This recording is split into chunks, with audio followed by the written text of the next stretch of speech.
flexion, kung hanggang 90 degrees lang ang kaya, okay lang yun. As long as you don't have pain doing this. Okay, so let's do this for 20 repetitions. So 1.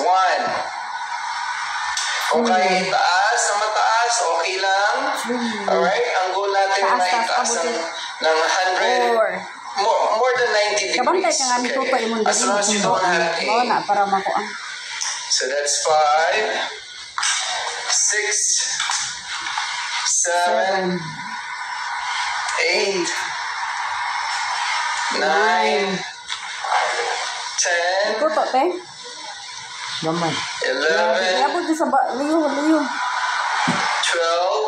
Mahirap ito sa mga pasyenteng na stroke kasi nag-i-start na naman siya. Naigalaw ang shoulder. Okay? Last 2. Minsan masakit ang shoulder nila, no? So kung masakit ko hanggang dito lang, okay lang yan. That's 20 repetitions. That's what we call shoulder flexion. So number 1 yan.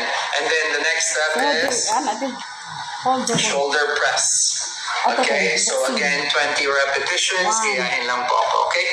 Again, ito yung sa mga pasyenteng may stroke, na stroke.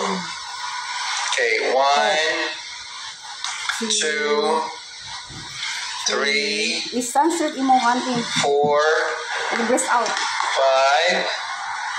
6, 7, 8, 9, 10. Rest. We're gonna do 10 more repetitions, okay?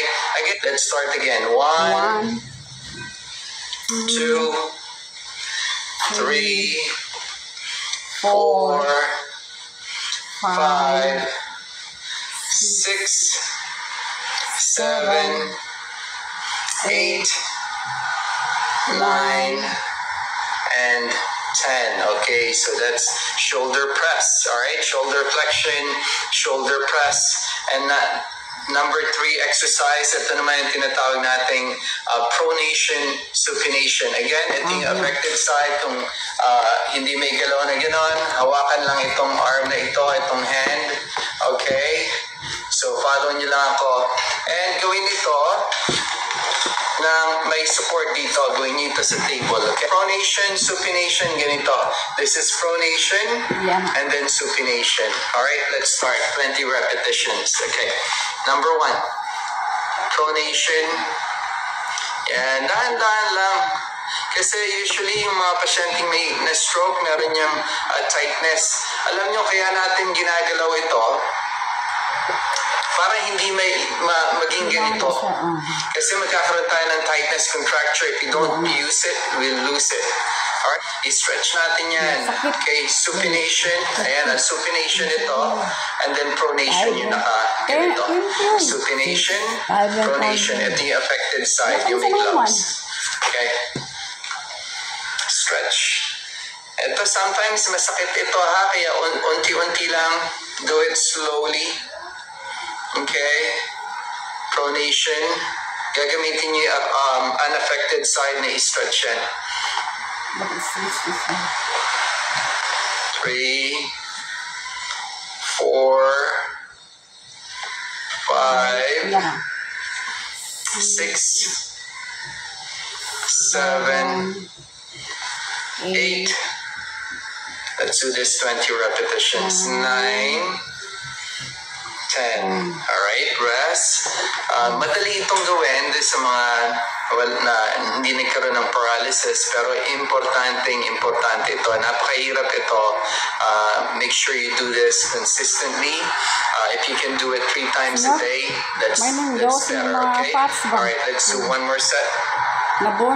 Supination, pronation, supination, pronation, okay? 5, 6, 7,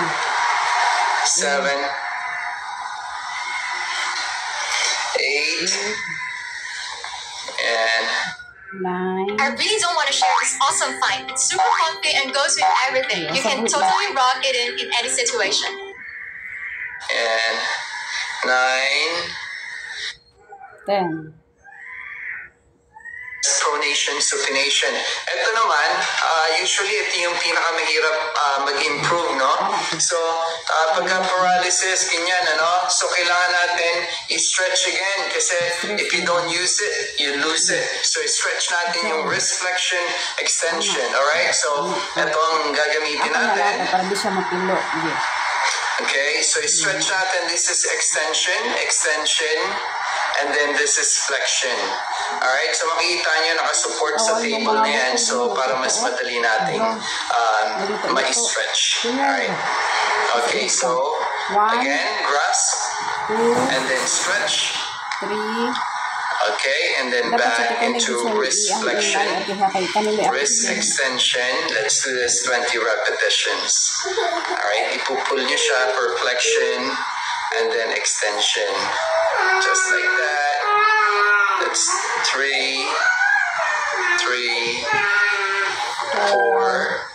4, 5.